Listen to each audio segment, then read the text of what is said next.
On ne restaure pas les édifices, on les sauve de la démolition. Et en fait, avant de les restaurer, il faut les sauver. Alors là, j'ai une phrase toute faite qui est sortie comme ça un jour. Je pars du principe qu'on pourra toujours soigner un blessé, on ne pourra jamais soigner un mort. Il y a certaines personnes, oui mais vous comprenez, moi j'ose pas parce que sinon j'aurais pas mon permis de construire pour mon garage, j'aurais pas de place en crèche pour mon gamin. Ah oui mais vous pouvez pas vous imaginer à quel point j'entends ça quasi quotidiennement. Et donc le patrimoine est otage de ça, de la politique. Alors que ça devrait être au contraire quelque chose qui réunit tous les habitants. Et nous, on apporte, on essaie de dire, voilà, nous on s'en fiche, on fait pas de politique, on défend juste le patrimoine. Et ça marche.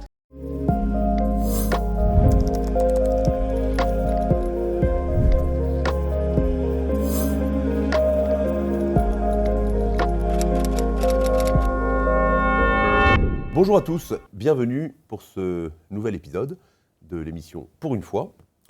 Comme d'habitude, je reçois un invité de marque, une personnalité qui, aujourd'hui, c'est quelqu'un qui se bat pour quelque chose qui nous concerne tous. J'ai la joie de recevoir Madame Alexandra Sobczak-Romanski, qui est la fondatrice et la présidente de l'association Urgence Patrimoine. Alors, nous allons parler du patrimoine des églises en particulier de France et de l'urgence qu'il y a à se mobiliser, peut-être chacun là où il est, ça va être notre message aujourd'hui, pour nos églises.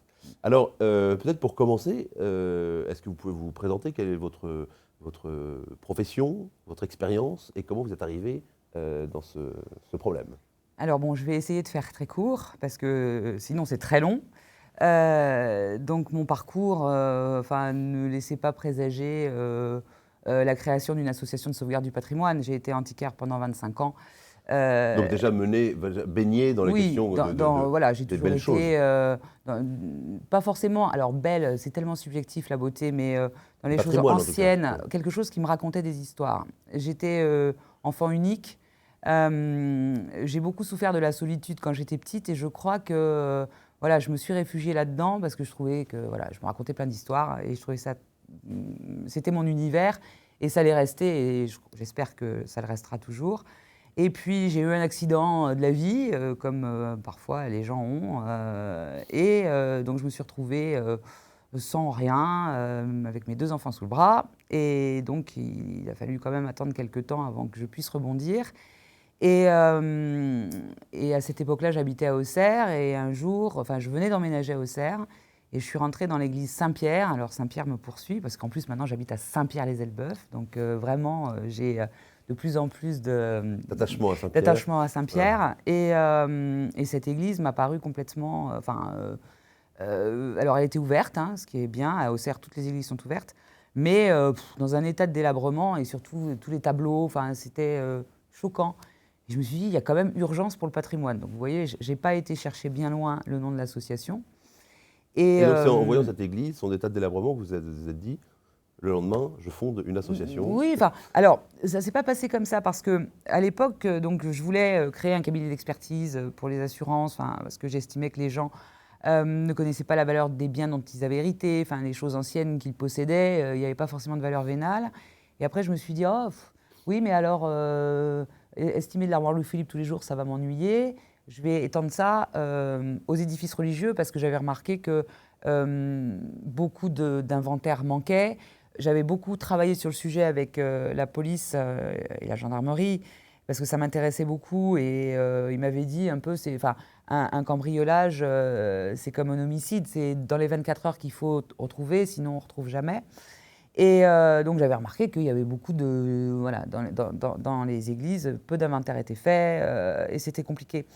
Et à ce moment-là, je rencontre le président du conseil départemental de Lyon que je connaissais un peu et je lui dis, André Villiers, je ne sais pas s'il vous regarde, mais bon, je lui dis, j'aimerais faire l'inventaire et l'état des lieux de tous les édifices religieux de Lyon. Alors, pas l'inventaire sanitaire, parce que je n'ai pas les compétences, je ne suis pas architecte, mais au moins voir si l'église était ouverte ou fermée, si elle était vraiment en train de s'écrouler ou pas. Puisqu'il y a dedans peut-être aussi les tableaux, les meubles, et puis toutes les œuvres, faire un inventaire photographique, tout ça. Et il m'a dit, Alexandra, c'est une très bonne idée, sauf que on a 600 000 € par jour de budget pour le social, on a 0 pour le patrimoine. Voilà, ça a été... donc, Moi, je me suis dit, allez, je vais créer mon asso. Et puis, on va partir comme ça. Et donc, j'ai créé l'association, mais vraiment sans aucune ambition, à part celle d'essayer de faire de mon mieux.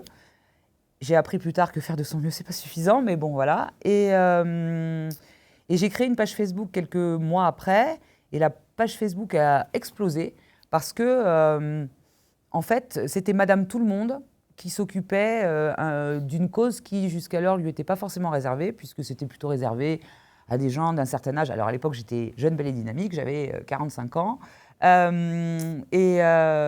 Donc, c'était plutôt réservé à des gens d'un certain âge, d'un certain niveau social, avec une particule, plutôt parisien. Enfin, j'avais absolument rien à faire là. Et mon discours a plu. C'était un discours assez franc et décomplexé. Et en fait, j'ai juste appelé un chat un chat. Enfin, j'ai dit, attendez, le patrimoine en France, je regarde un peu, mais c'est pas aussi idyllique qu'on veut bien nous le faire croire. Et voilà. Alors, quels ont été vos combats et vos victoires par cette association? Parce que récemment, il y a eu quand même des belles choses. Oui, mais alors en fait, le problème de l'association, et ça, les gens ont du mal à comprendre, c'est vrai qu'on fait beaucoup de recours en justice, on ne restaure pas les édifices, on les sauve de la démolition. Et en fait, avant de les restaurer, il faut les sauver. Alors là, j'ai une phrase toute faite qui est sortie comme ça un jour. Je pars du principe qu'on pourra toujours soigner un blessé, on ne pourra jamais soigner un mort. C'est-à-dire que quand l'édifice est par terre, on aura beau faire ce qu'on veut, on ne pourra pas le restaurer. Donc notre mission principale est de le sauver de la démolition, un peu comme les urgentistes quand ils arrivent sur un accident. Ils essaient de tout faire, de tout mettre en œuvre pour que la personne ne meure pas. Et après, Mais il y a beaucoup donnent aux d'églises qui spécialistes. sont menacées de démolition aujourd'hui en France? Alors, on ne sait pas. On ne peut pas avancer de chiffres parce que on le sait au dernier moment. C'est-à-dire que, alors, on sait qu'il y en a beaucoup qui souffrent, mais on ne sait pas à quel point elles souffrent et surtout, on ne connaît pas la volonté municipale. Voilà. Alors justement, je fais une petite parenthèse parce que j'aimerais que ce soit bien clair pour les gens qui nous entendent. C'est quoi le statut des églises en France aujourd'hui? C'est-à-dire qu'aujourd'hui, les églises, depuis la loi de 1905, les églises appartiennent aux communes. Oui. Et donc ça, souvent, les gens l'ignorent. Et je vois beaucoup, dans les commentaires de... Alors, je suis moins branchée réseau que vous, hein, mais dans beaucoup de commentaires, les gens disent « Mais on n'a qu'à demander au Vatican, moi, j'ai pas envie de payer ça avec mes impôts. » Et les gens ont oublié, ou on leur a fait oublier, que la majorité, je crois que c'est, je ne sais plus, 80% des églises, appartiennent aux communes depuis la loi de 1905. Voilà, parce qu'en fait, n'appartiennent aux communes, n'appartiennent à l'Église que les églises, n'appartiennent à l'Église comme institution, donc au diocèse, que les églises construites après 1905. Voilà, après 1905. Donc ce sont les églises plus modernes qui appartiennent aux associations diocésaines. Alors je réponds tout de suite à cette objection sur le Vatican. Parce que un jour j'entendais dans le train des gens qui faisaient exprès de parler de ça parce qu'ils avaient vu qu'il y avait un prêtre à côté, et sur la richesse du Vatican. Alors, c'est une légende absolue. C'est-à-dire que le Vatican n'est pas du tout riche. Évidemment, il y a des biens de patrimoine, des biens patrimoniaux qui sont très élevés, parce que quand vous avez la basilique Saint-Pierre et des immeubles dans tout Rome, en Italie, etc., bien sûr, il y a des biens qui ont une valeur. Donc, effectivement, il y a de l'argent, mais ce sont des biens qui ont une valeur de musée, quoi. C'est comme si on disait l'État français est richissime parce qu'il y a le Louvre et parce qu'il y a Notre-Dame de Paris, d'ailleurs, qui est aussi la propriété de l'État français.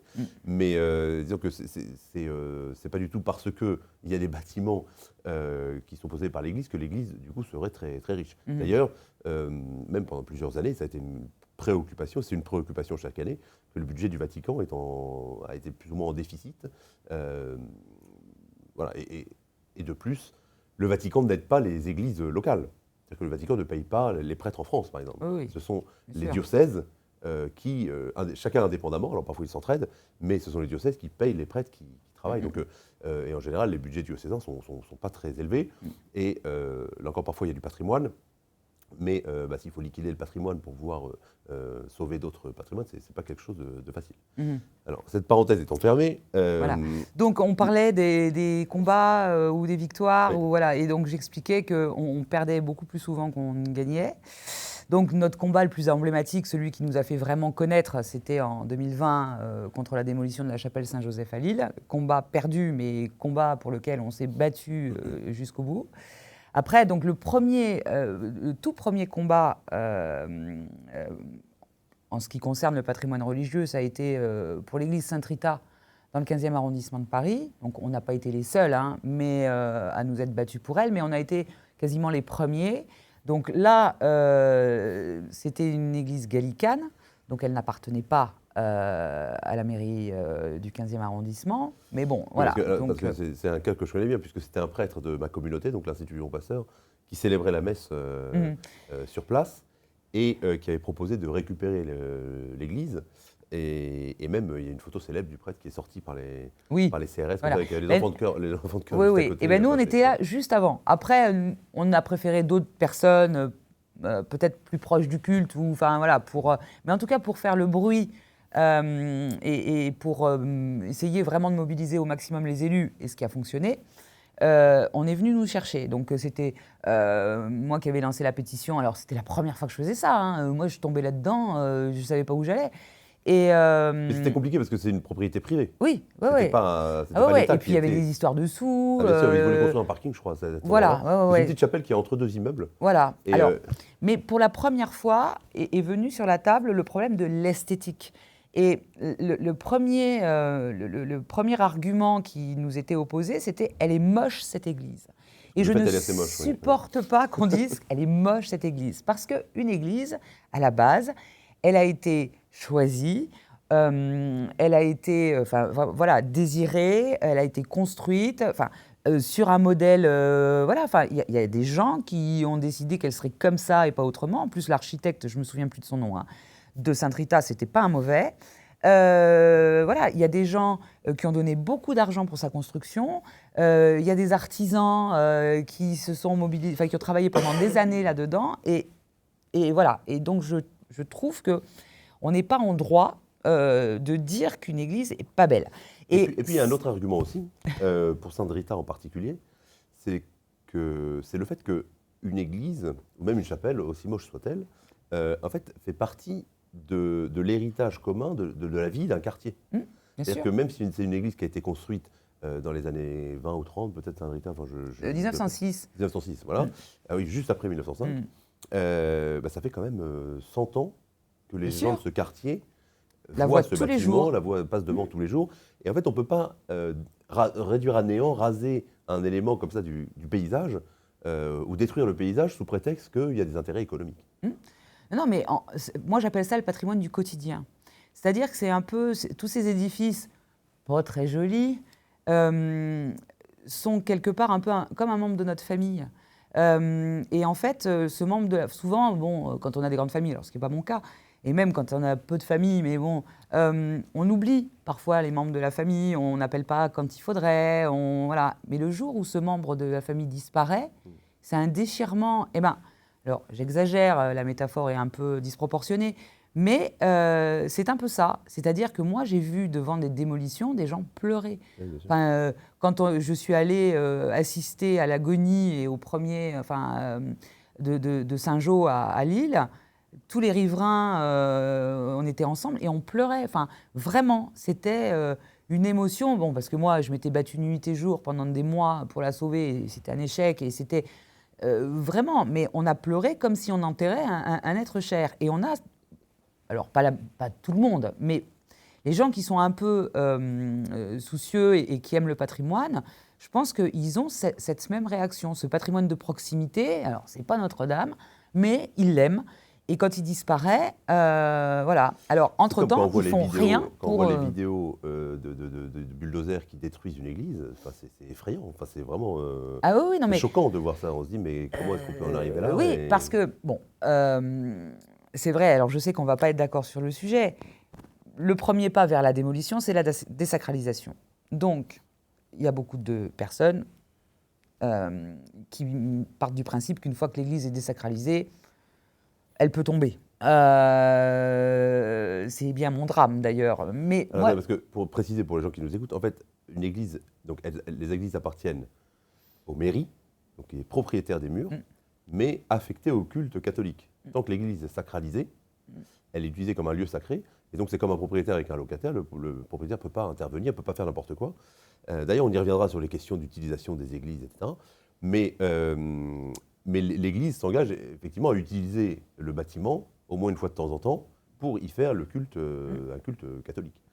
Et en revanche, quand l'église n'a plus usage d'un lieu pour le culte, ou s'il ne peut plus l'utiliser, ou s'il n'y a plus besoin, ou si c'est plus possible en tout cas, on fait une procédure religieuse de désacralisation. C'est-à-dire qu'un lieu qui était sacré, en fait on enlève les éléments religieux, les éléments du culte, pour rendre le lieu à un usage profane. Alors, vous avez dit, vous n'allez pas être d'accord, parce que, non, c'est-à-dire que moi, ma position comme prêtre, c'est de dire qu'en fait, une église, c'est un lieu sacré qui a été construit pour le culte divin. Je pense que, évidemment, c'est dramatique de voir une église qui est détruite, mais voir une église qui a été construite pour le culte, qui a été utilisée pour le culte pendant des générations et des générations, servir pour en faire une salle d'escalade, comme j'ai vu, ou un restaurant, ou des chambres d'hôtel, pour moi, c'est scandaleux. C'est-à-dire que je pense qu'il faut mieux que l'église soit détruite, qu'elle soit réduite à néant, et on en reconstruira une autre plus tard, ou les générations postérieures les reconstruiront, plutôt qu'utiliser un lieu sacré pour un usage non sacré. Mais j'ajoute quand même, avant de vous laisser répondre, j'ajoute quand même que la première chose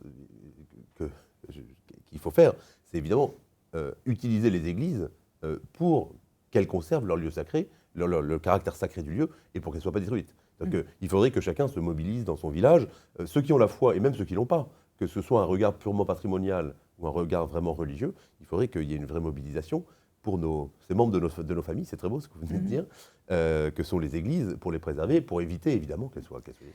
Alors, bon, ça c'est un commentaire récurrent hein, aussi que j'ai souvent sous les publications quand j'essaie de mobiliser pour sauver un édifice religieux. Alors, effectivement, bon, il faudrait que les fidèles retournent un peu plus, mais il faudrait aussi qu'il y ait plus de prêtres. Parce que les pauvres prêtres qui se retrouvent avec 20 églises, c'est compliqué pour eux de faire la messe. Donc généralement, ils font dans la plus grande, la mieux chauffée, là où il y a le parking le plus sympa, et c'est tout. Donc c'est un peu... Oui, mais bonne remarque, mais les gens, moi aussi, me disent ça souvent, mais il faudrait qu'il y ait plus de prêtres.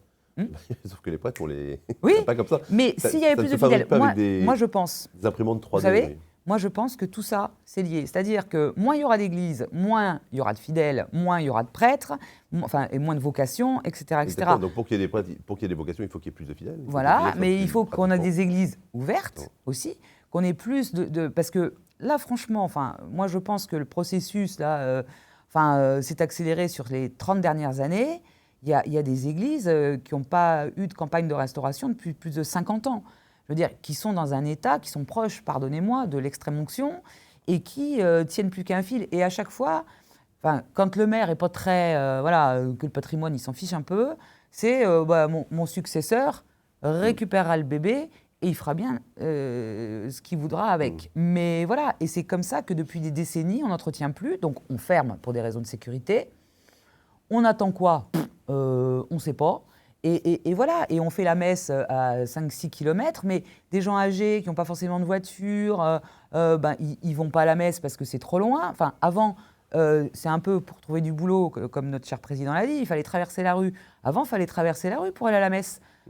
C'est mon cas, il y a une église en face de chez moi, sauf que moi, elle est fermée maintenant. Voilà. Je pense que je suis très heureux de vous recevoir aujourd'hui. On est à quelques mois des élections municipales. Moi, j'appelle vraiment tous ceux qui nous regardent, ceux qui veulent se mobiliser, déjà qu'ils comprennent qu'il faut se mobiliser pour le patrimoine. Et une excellente façon de se mobiliser, c'est pas de se faire maçon et d'aller reconstruire avec des pierres. Une excellente façon, c'est de faire pression sur les maires. Bien sûr. Parce que, comme vous venez de l'expliquer, puisque les églises appartiennent aux mairies, c'est la volonté du maire et du conseil municipal qui va déterminer si on fait tel ou tel travaux dans l'église. Et moi, je connais une foule d'exemples. En fait, il faut s'inscrire sur les listes municipales, il faut soi-même se présenter pour être maire ou conseiller, etc. Parce qu'il y a vraiment quelque chose de possible. Il est possible d'agir pour la préservation des églises. Et parfois, c'est réparer un vitrail, réparer l'orgue, refaire de la maçonnerie ou de la peinture pour rendre l'église plus vivante, plus accueillante. Et je connais plein de maires qui ont fait un travail incroyable. On peut trouver des subventions, ça existe, c'est-à-dire que celui qui a la volonté... il trouve le chemin. Exactement. Et si les maires ne le font pas, c'est soit parce qu'ils sont clairement anti-chrétiens, ça existe aussi, soit parce qu'en fait ils ont peur que certains leur reprochent c'est du d'avoir clientélisme pur. Et vous savez, pour l'exemple qui nous occupe en ce moment, donc le cas de l'église Saint-Pierre qu'on vient de sauver là, à Notre-Dame-de-la-Mer. Alors racontez ça parce que les gens ne connaissent pas. Oui. C'est quoi cette église ? Donc j'étais en vacances, ça arrive à des gens très bien, tout début septembre, avec ordre de ne pas toucher à mon ordinateur et de ne pas travailler parce que c'est très fatigant mine de rien ce que je fais.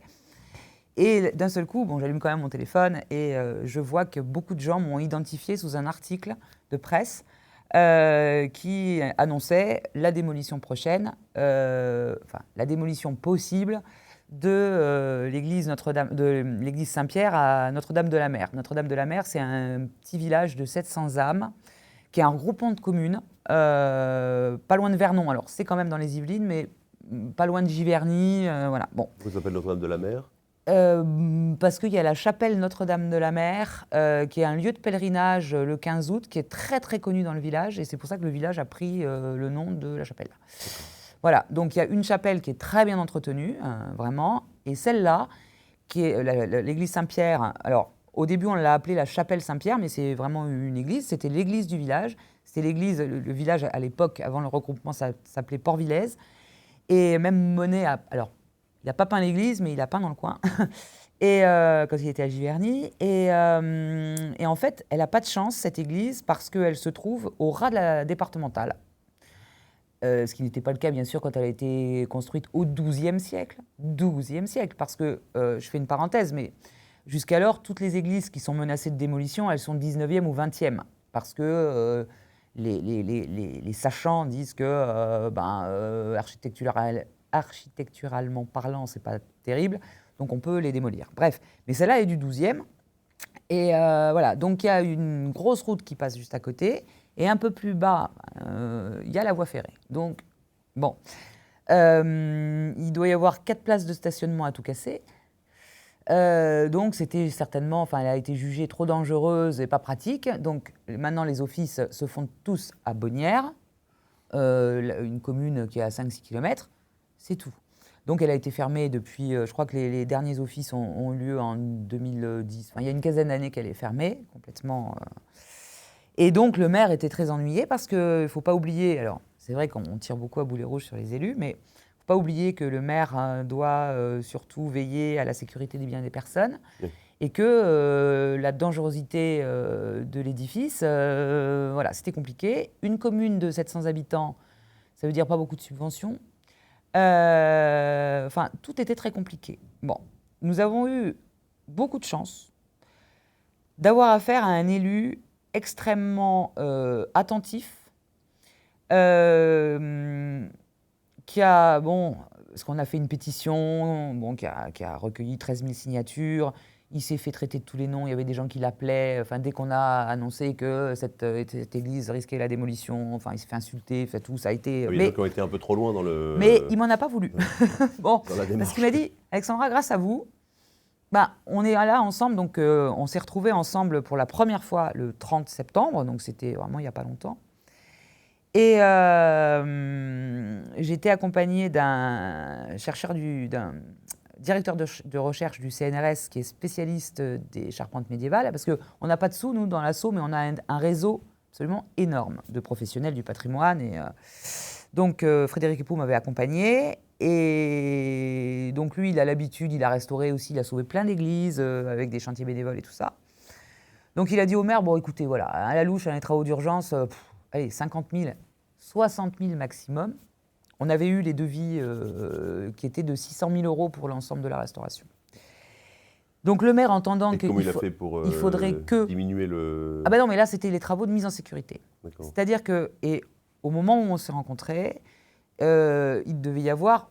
on n'a parlé que de la mise en sécurité. Et cette mise en sécurité, elle pouvait être pérenne pendant une dizaine d'années. C'est-à-dire que ça laissait après le temps au maire d'envisager de faire des travaux par tranche. Parce que les élus qui sauvent leurs églises sont des élus qui réfléchissent et qui font des tranches tous les ans. La majorité du temps, c'est sur 10 ans. Hein. C'est toujours long, la restauration d'une église. Et là aussi, petite parenthèse, souvent, les élus ne font pas de travaux sur les édifices religieux parce que c'est tellement sur un temps long que les administrés ne verront pas le résultat. Donc, ils font des choses. Alors, ils font sortir des beaux gymnases, des beaux trucs qui vont être construits en 2 ans. 2, voilà. Juste avant les élections. Ils laisseront une trace, alors que restaurer l'église du village, ils laisseront pas de trace. Il n'y aura pas leur nom sur l'édifice. Donc, voilà. Bon, bref. Déjà, nous, on trouvait que 600 000 €, c'était très largement exagéré, d'autant que l'architecte qui avait fait le devis préconisait la démolition intégrale de la charpente existante, charpente médiévale, pour la remplacer par une charpente toute neuve. Non, on va effectivement, elle a souffert, elle est un peu malade, mais on va la soigner.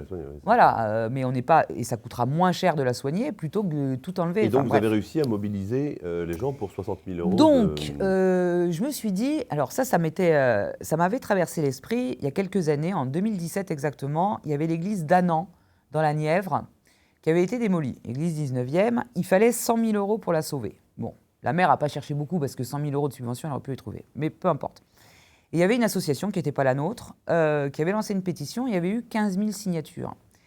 Et à cette époque-là, je m'étais fait la réflexion, je m'étais dit, mais attends, ils auraient tous donné 10 balles plutôt que de les donner à la plateforme américaine de pétition là, qui demande des sous à chaque signature, ils auraient donné ça pour l'église, l'église était largement sauvée. Et je me suis dit, et ça je le racontais à un journaliste justement pour Saint-Pierre, je me suis dit, je vais essayer de faire ça. C'est-à-dire qu'on a 13 000 signatures, notamment grâce à Christine Kelly qui m'avait invité à CNews dans son émission, et ça a fait faire un bond à la pétition.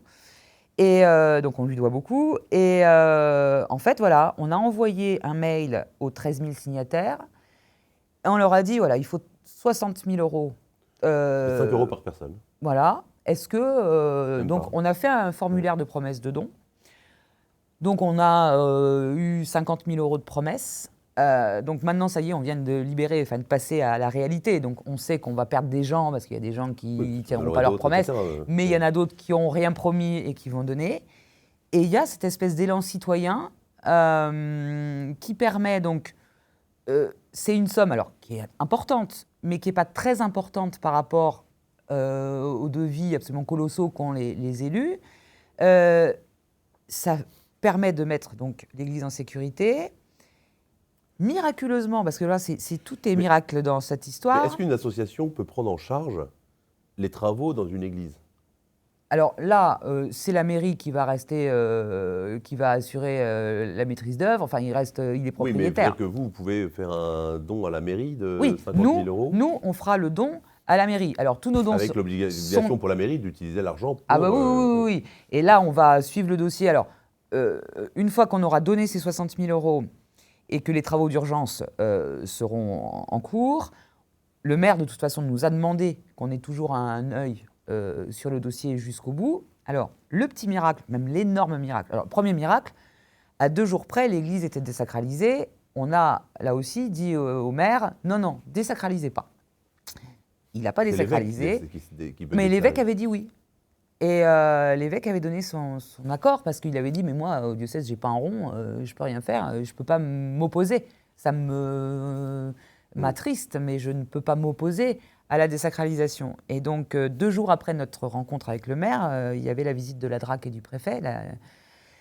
Et donc, le maire a dit, écoutez, non, monsieur le préfet, je veux plus désacraliser. Très bien, voilà, on va pas jusqu'au bout de la procédure de désacralisation. Il a prévenu monsieur le maire, monsieur Mayoc a prévenu l'évêque, et l'évêque était ravi, et tout le monde était content. Mais il y a un autre miracle.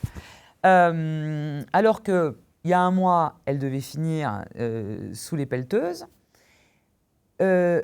certainement, monsieur le préfet et la DRAC, touchés par l'histoire, et en plus, la DRAC était quand même sur le sujet depuis 2022, je crois, profitant de cette espèce d'impulsion,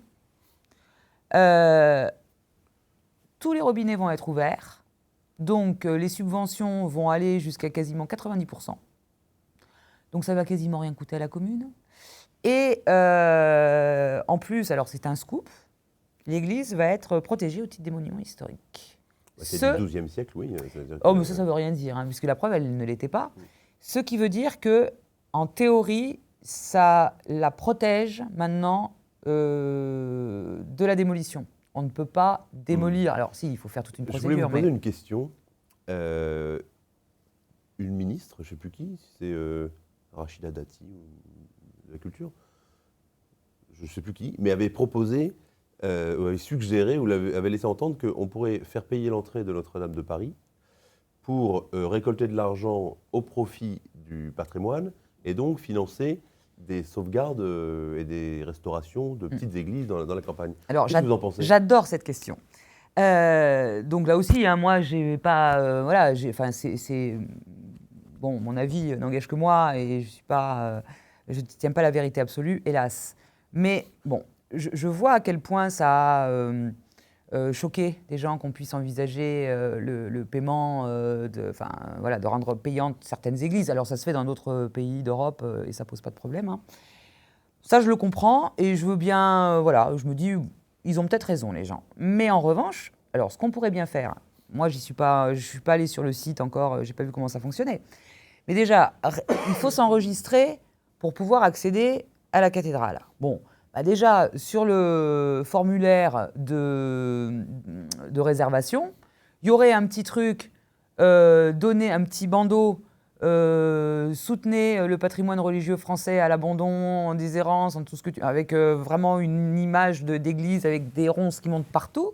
Je suis sûre que déjà, il y a des gens, à travers ce formulaire de réservation, mais un don libre, hein, ou alors même, écoutez, je ne sais plus là, j'ai plus suivi, mais on était déjà à 12 millions de visiteurs.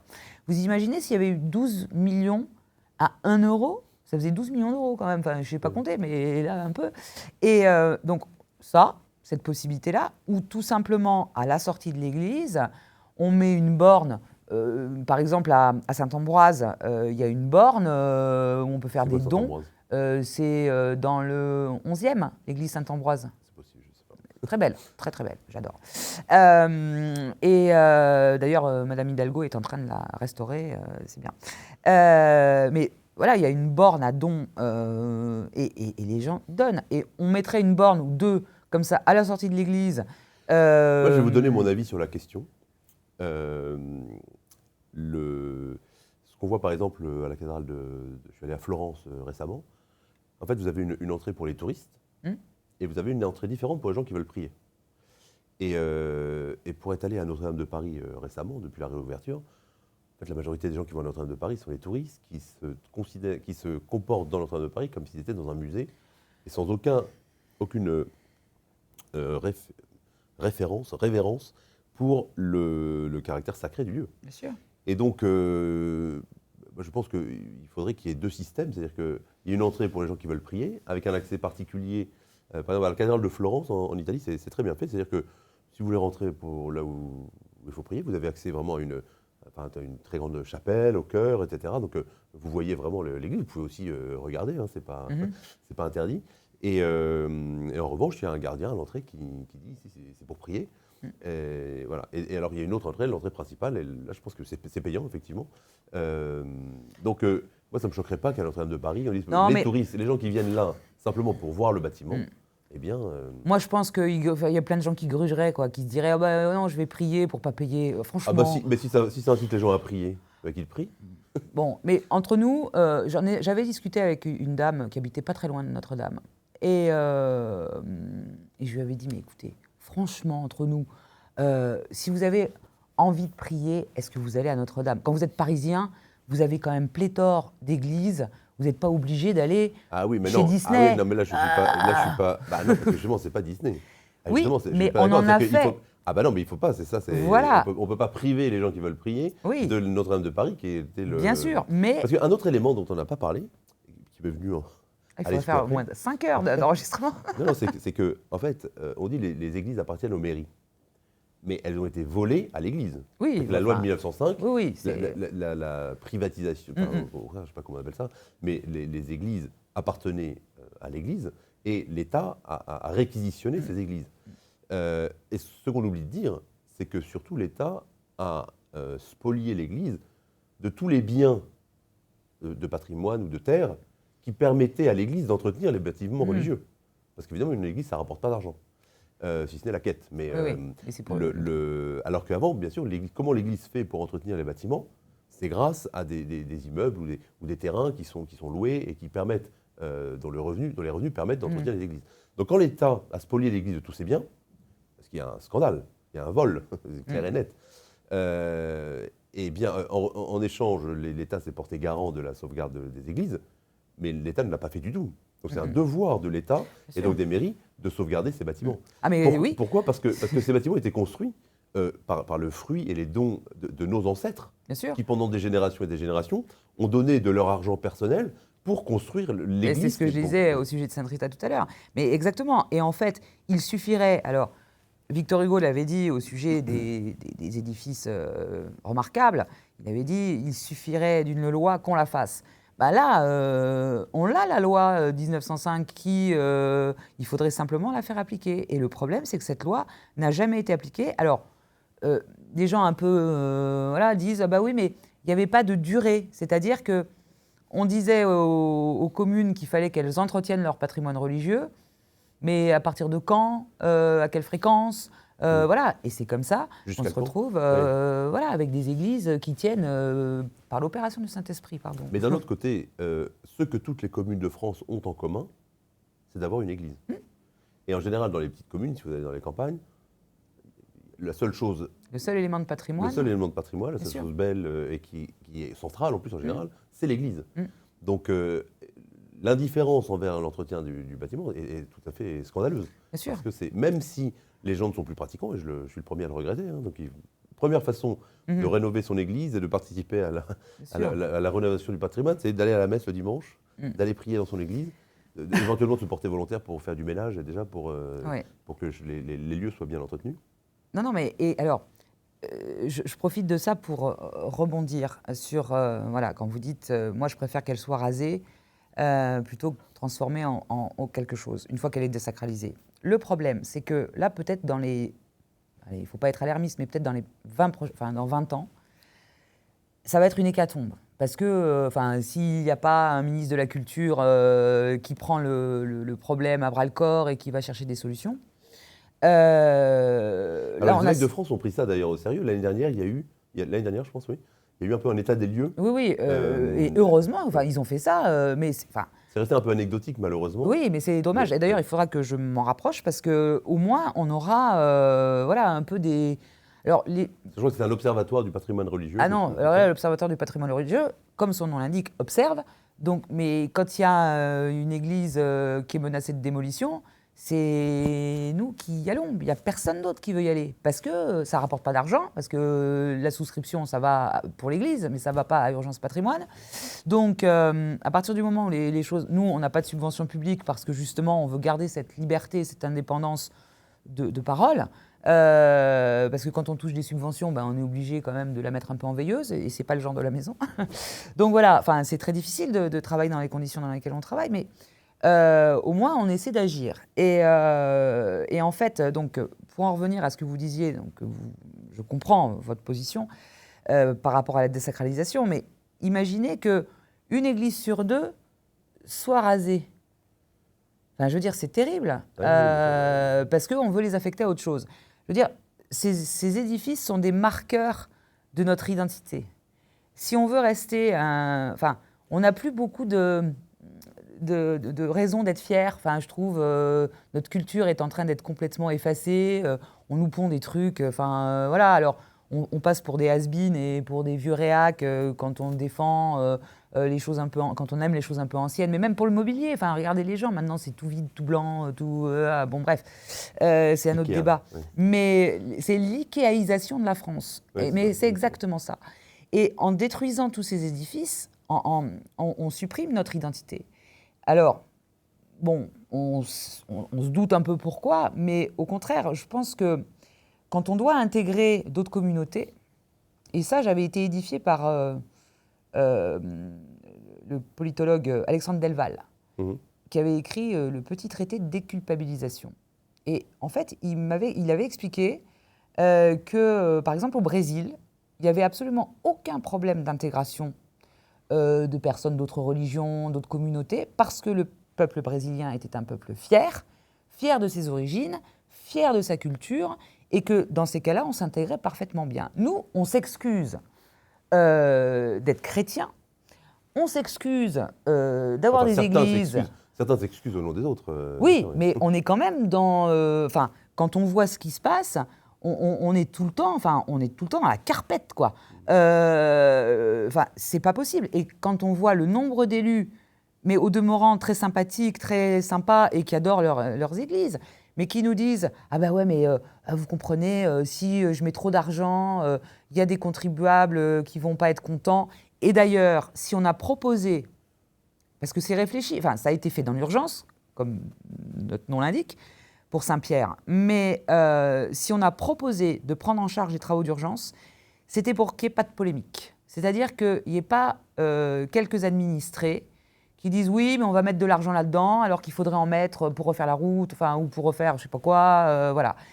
Et donc là, on a tout verrouillé. C'est-à-dire qu'il n'y a plus, il n'y a pas eu de contestation possible, et quelque part, le maire a eu toute liberté pour agir et pour dire oui, alors on va la restaurer. Et comme il y a la manne providentielle de l'État qui va arriver avec toutes les subventions et tout ça, ça ne va rien coûter aux contribuables. Moi, j'ai un ami qui travaillait pour une mairie, mais dans la question de, comment on appelle ça, de travaux publics, quoi.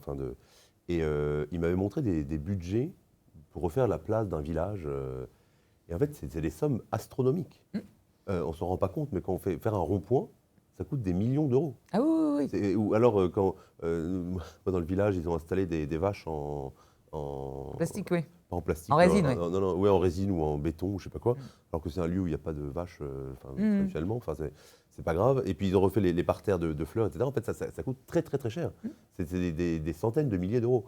Donc, en fait, il faut redimensionner. Quand vous dites 600 000 euros pour sauver cette église, c'est peut-être le prix de la moitié d'un rond-point. Oui. Donc, c'est pas non plus des sommes Non, mais en plus, c'est trop cher. Parce que bien souvent, alors, j'ai rien, au contraire, je défends vraiment bec et ongle les artisans d'art, tous les professionnels du patrimoine et du bâtiment en général. Ces gens ils font un travail quand même très difficile. Mais c'est vrai que souvent, certaines entreprises, quand c'est public, il y a quand même une grosse, un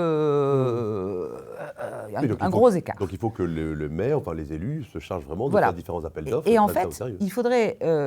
alors je crois que ça se passe toujours comme ça en Espagne. En Espagne, quand on veut restaurer le patrimoine, et notamment une église, le maire voit ce qu'il a en caisse, après il regarde ce que la province a en caisse, ce que l'État encaisse, ça fait une addition, et il dit, voilà, j'ai 500 000 euros pour restaurer ça, qui vient. Et là, comme ça, il n'y a pas de... Voilà, on a déjà le budget initial, il n'y a pas d'histoire de magouille, d'enveloppe, de machin, et tout se passe très bien. Et il faudrait faire la même chose chez nous. Mais surtout, moi, ce que j'aimerais... On va d'ailleurs lancer une pétition pour essayer de... encore une fois, une pétition, ça ne sert à rien. Là, ça a sauvé quelque part, ça a participé à sauver Saint-Pierre. L'idée de la pétition, c'est de faire entendre un message, que ce message soit entendu par le plus grand nombre et que ce message débouche sur un résultat. Faire appliquer la loi de 1905, c'est pas compliqué, en théorie. 2, obliger toutes les études, tous les devis qui sont demandés par les élus qui veulent restaurer leur église, qui est en gros, en gras, le montant des travaux de mise en sécurité. Parce que quand vous arrivez, quand un élu reçoit un devis 600 000, 800 000, 2 millions d'euros, qu'est-ce qu'il fait ? Terminé. Parce que c'est pas possible. Et on a sauvé comme ça une église dans le Berry il y a longtemps. La démolition a été actée au conseil municipal. Bon, il manquait la désacralisation, il y avait encore un peu de temps, mais c'était acté. On y est allé avec un architecte du patrimoine et un patron d'entreprise du bâtiment, enfin de la restauration du bâti ancien. L'archipate a regardé tout le devis, donc c'était 800 000. Et il a dit, voilà, pour les travaux d'urgence, il faut que vous sortiez 73 000 euros ou 67 000 euros, je ne me souviens plus exactement. L'église n'a pas été démolie. Alors moi j'aimerais qu'on conclue en donnant un peu des recommandations à ceux qui nous suivent. On l'a déjà dit, premièrement, faire pression sur les élus. Sur les maires, il faut que chacun aille voir le maire, l'équipe municipale, les candidats à la municipalité, en disant, est-ce que dans votre programme est inscrite la préservation, l'entretien de telle église, etc. Deuxièmement, on a dit aussi se mobiliser à titre personnel, déjà en allant à la messe, en fréquentant son église, en la connaissant, parce que souvent, il y a plein de gens qui ne connaissent même pas l'église qui est au coin de la rue. Alors, ils se battent pour aller voir Notre-Dame et faire la queue, etc. Oui. Alors qu'en fait, il y a des trésors de patrimoine avec un tas d'histoires, en plus des histoires locales, des saints locaux, des reliques des saints locaux, et puis des tableaux parfois magnifiques, des ex-voto, vous savez, ces plaques de remerciements. Donc il y a plein d'histoires incroyables. Et donc déjà, s'intéresser au patrimoine, c'est déjà une œuvre tout à fait importante. Et puis, troisièmement, je dirais se mobiliser. Il y a différentes associations qui existent. J'ai déjà parlé souvent de, par exemple, SOS Calvaire, qui restaure des calvaires. Mais comment est-ce qu'on peut faire, par exemple, pour participer à ce que vous proposez pour Urgence Patrimoine ? Actuellement, pour la chapelle Saint-Pierre, pour l'église Saint-Pierre, pardon, il suffit d'aller sur notre site internet, mais pour tout, même quand moi, Parce que si quelqu'un voit une église qui est en danger, il va sur le site. Il propose, il vous en parle. Il nous en parle, il nous appelle au secours. Alors soit on l'apprend par voie de presse, comme ça a été le cas, parce que tout le monde sur les réseaux m'avait identifié, soit Alexandra, soit Urgence Patrimoine. Et voilà. Alors c'est vrai que nous solliciter pour nous demander des sous, on n'en a pas. Donc ça, c'est compliqué. En revanche, là, on est en train de prouver qu'on peut en avoir. À partir du moment où on peut mobiliser tout le monde. Et alors, il y a quelque chose qui est important. Il faut être nombreux à donner. C'est-à-dire que, on le disait tout à l'heure pour l'exemple, 13 000 signatures à 5 euros, à 5 euros aux travaux de voilà. Donc, l'idée, c'est pas de donner beaucoup, c'est de donner. Voilà. Ce qui est important, c'est le don. Il ne se passe pas une semaine, je suis sûre, mais chez tout le monde, qu'on ait de l'argent, pas d'argent, qu'on achète un truc complètement inutile dont on n'a absolument pas besoin. Il y a plein de magasins maintenant qui vendent de tout. Et on ramène toujours un truc qui va finir à la poubelle. Bon, dites-vous qu'avec ces 5 euros ou ces 10 euros vous allez consommer, ne serait-ce que... Alors, il y a des gens qui pourraient donner 10 euros par mois, mais des gens, 10 euros par an. Voilà. Et là, l'idée est en train de mûrir, forte de l'exemple de... Est-ce que sur votre site, vous avez différentes églises comme ça ? On peut voir les différents projets ? Non. Alors, on peut voir tout ce qu'on a sauvé ou pas sauvé. Donc, en église, on a sauvé Sainte-Germaine à Calais, là aussi, qui était... Alors, elle appartenait au diocèse. Mais on a réussi aussi à la faire inscrire au titre des monuments historiques, donc elle est tranquille. La personne, notre référent qui s'en occupe, lui est très très catholique et essaie quand même de conserver la sacralisation. On aimerait faire plus de concerts d'orgue, la faire vivre parce qu'il y a un très bel orgue, mais voilà, donc celle-là on l'a sauvée. Mais sur le site, il y a tous les combats du moment, alors pas forcément pour le patrimoine religieux. J'ai vu que vous avez sauvé une gare de train à Nevers. Ah oui, on a participé. Alors, ça fait toujours bien d'avoir une liste. On a participé, on n'était pas les seuls à nous être mobilisés. La rotonde SNCF. Une rotonde, c'est impressionnant. C'est un truc qui tourne avec les locomotives, voilà. Qui sont garées. Et là aussi, le préfet l'a inscrite au titre des monuments historiques. Et il y a la même à Laon. Qui est en train de pourrir. Alors, il y a une association locale qui essaie de se battre, mais voilà. Et elle appartient à la SNCF aussi. Donc là, c'est la SNCF qu'il faut convaincre. C'est compliqué, quoi. Mais voilà. Alors, l'une des plus... Là aussi, on fait, contrairement à nos, on va dire, nos confrères d'SOS Calvaire, on fait tout. Enfin, c'est-à-dire, on nous appelle. Enfin, voilà. Pour nous, il n'y a pas de petit ou de grand patrimoine, il y a le patrimoine. Mais un combat dont je suis vraiment particulièrement fière, c'est le cimetière des Fous à Évreux. On l'a surnommé comme ça, mais c'était le cimetière des indigents de Navarre. Il y a la déviation d'Évreux qui est en train de le recouvrir, et on voulait le recouvrir avec tous les corps en dessous. Donc Ils sont en train de construire une rocade. Ils bitument. Alors ça, bon, ils ont bitumé le cimetière, mais on a réussi au bout de 3 ans de combat à faire enlever tout le monde et que tout le monde repose quand même en paix dans un autre cimetière. Il y avait 500, enfin presque 600 personnes, dont des religieuses, dont un prêtre, voilà. Donc, et il a fallu se battre. Alors c'est parti d'une pétition qui n'était pas initiée par nous. On s'est intéressé au sujet et à grands coups de communication, le préfet a fini par opter, et grâce aussi à la mobilisation des collégiens qui ont fait parler ces morts. C'était un devoir qu'ils ont fait avec leurs profs de français. Ah, excellent, ça. C'était fabuleux. C'était très, très éprouvant, et très émouvant. Donc tout ça, voilà, notre travail, plus celui des gamins, plus initialement la pétition, plus. Ça a fait que voilà, la décision a été prise et c'était une sage décision du préfet. Et, voilà, comme quoi, je pense que c'est une belle conclusion, comme quoi si on se mobilise et que si on est motivé, oui. on peut obtenir des choses et on peut... et puis il ne faut pas avoir peur, parce que, alors là on pourrait débattre aussi, mais il y a beaucoup de gens qui n'osent pas dénoncer les choses parce qu'ils ont peur des représailles des élus. Il y a certaines personnes, oui, mais vous comprenez, moi, j'ose pas parce que sinon, j'aurais pas mon permis de construire pour mon garage, j'aurais pas de place en crèche pour mon gamin. Ah oui, mais vous pouvez pas vous imaginer à quel point j'entends ça quasi quotidiennement. Donc, nous, on sert aussi de parapluie, c'est-à-dire qu'on apporte cette neutralité territoriale, parce qu'il y a peu de chances que le combat soit à Saint-Pierre-les-Elbeuf, hein. Donc, et aussi une neutralité politique, parce que on politise aussi souvent le débat, c'est-à-dire que l'opposition va s'emparer du sujet pour embêter le maire en place. Ou réciproquement, le maire qui essaie de faire quelque chose de bien pour le patrimoine, l'opposition va dire... Et donc le patrimoine est otage de ça, de la politique. Alors que ça devrait être au contraire quelque chose qui réunit tous les habitants. Et nous, on essaie de dire, voilà, nous, on s'en fiche, on ne fait pas de politique, on défend juste le patrimoine. Et ça marche. Parce que, voilà, alors ça ne marche pas toujours, hein, mais voilà, il ne faut pas avoir peur. Le patrimoine, c'est quand même notre bien commun.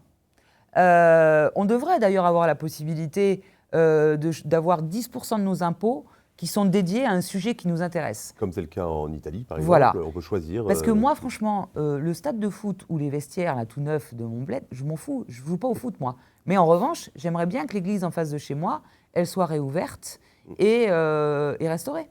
Voilà. Eh bien, il faut ne pas avoir peur. Non. Excellente conclusion. Voilà. N'ayez pas peur. N'ayez pas peur. Et allez faire un tour sur le site d'Urgence Patrimoine. Tout à fait, on mettra les références, ne vous inquiétez pas. Merci beaucoup de ce témoignage et de cet encouragement à agir. Souvent, il y a plein de gens qui me demandent mais qu'est-ce qu'on peut faire, qu'est-ce qu'on doit faire pour participer mais franchement, au renouveau de la foi. Voilà, un excellent... Je ne sais pas. Mais vous savez, il y a beaucoup de gens, d'ailleurs, qui s'excusent de ne pas être pratiquants ou chrétiens et qui me disent moi je vais donner parce que l'église c'est l'église quoi. Et voilà, et vous pouvez pas vous imaginer le nombre de musulmans qui avaient signé ma pétition contre la démolition de Saint-Joseph. Vraiment. Ah oui, non mais bien sûr, je pense que parce que bon, alors évidemment à part les intégristes, mais les normaux, si on peut dire ça, c'est pas bien, mais ils sont quand même respectueux des lieux de culte quoi.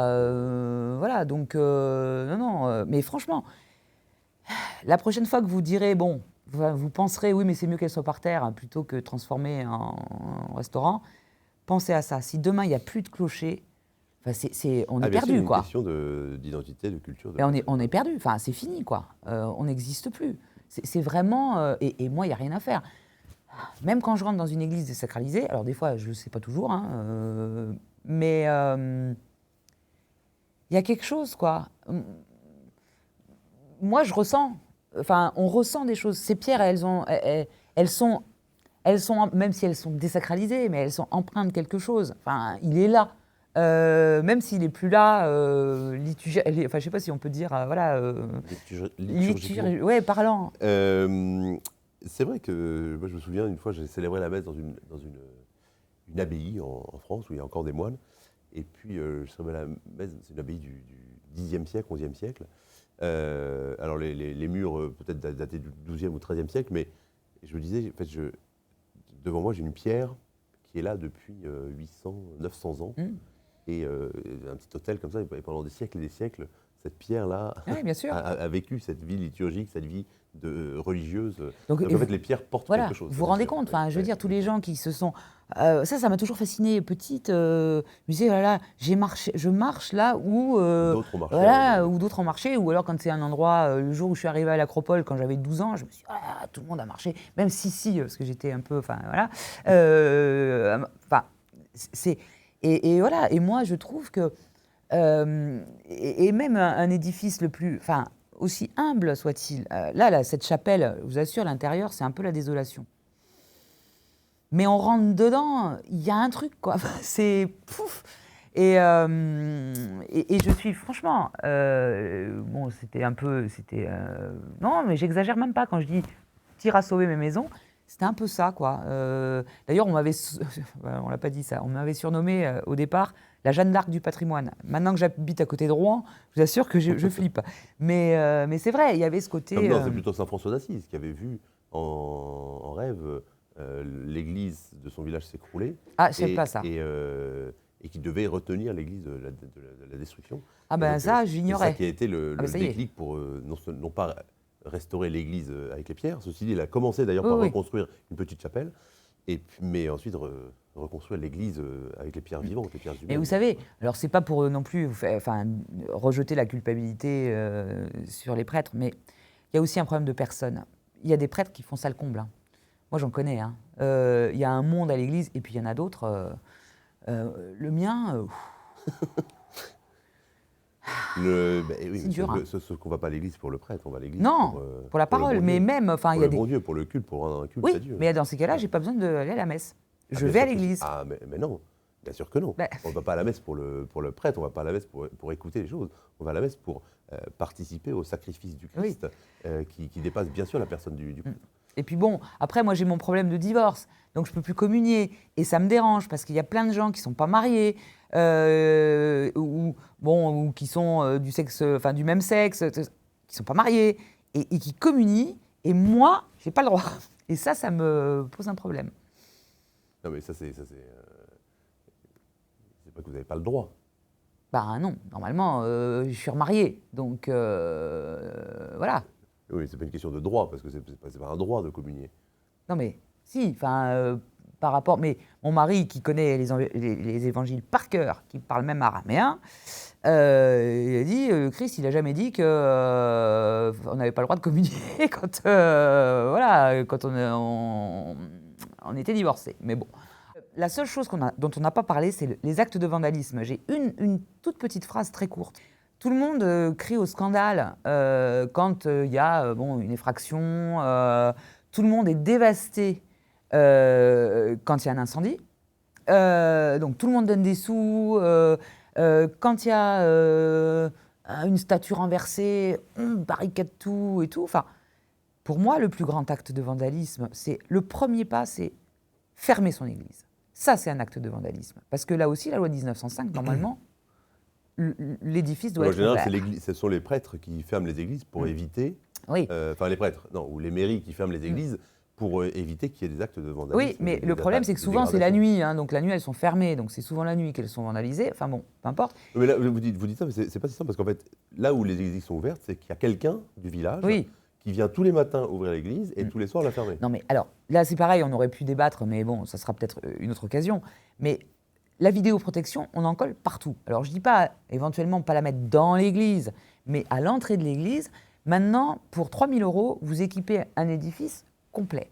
Avant, ça coûtait très cher, donc les élus ne faisaient pas faire. Là, j'ai convaincu le maire, je vais lui installer, et même je vais lui faire installer gratuitement, en mécénat de compétences avec une entreprise, mais l'église sera sécurisée comme ça. Enfin, au moins, ça empêchera pas, mais ça dissuadera les gamins désœuvrés, les gens... Enfin, franchement, voilà. Et l'acte de vandalisme, pour moi, le pire, c'est la démolition quand même. Et ça, qui a parlé de notre affaire, là, de Saint-Pierre? Allez, on a eu 3-4 médias. On n'a eu personne. Il y a eu le Parisien, donc il y a eu CNews, Boulevard Voltaire, et la presse locale, Info 78. C'est tout. Merci beaucoup pour ce témoignage et pour ces mots d'encouragement. N'ayez pas peur. Et surtout de mobilisation. Voilà, on espère Mobilisez-vous. On espère que chacun, quelle que soit sa foi, le degré de sa foi, comprenne qu'on est là dans un combat qui vaut vraiment la peine d'être mené. Merci à tous d'avoir suivi cette nouvelle émission. Et puis, nous nous retrouvons tous bientôt pour un nouveau numéro de Pour une fois. Et d'ici là, que Dieu vous bénisse. Merci beaucoup. Merci à vous.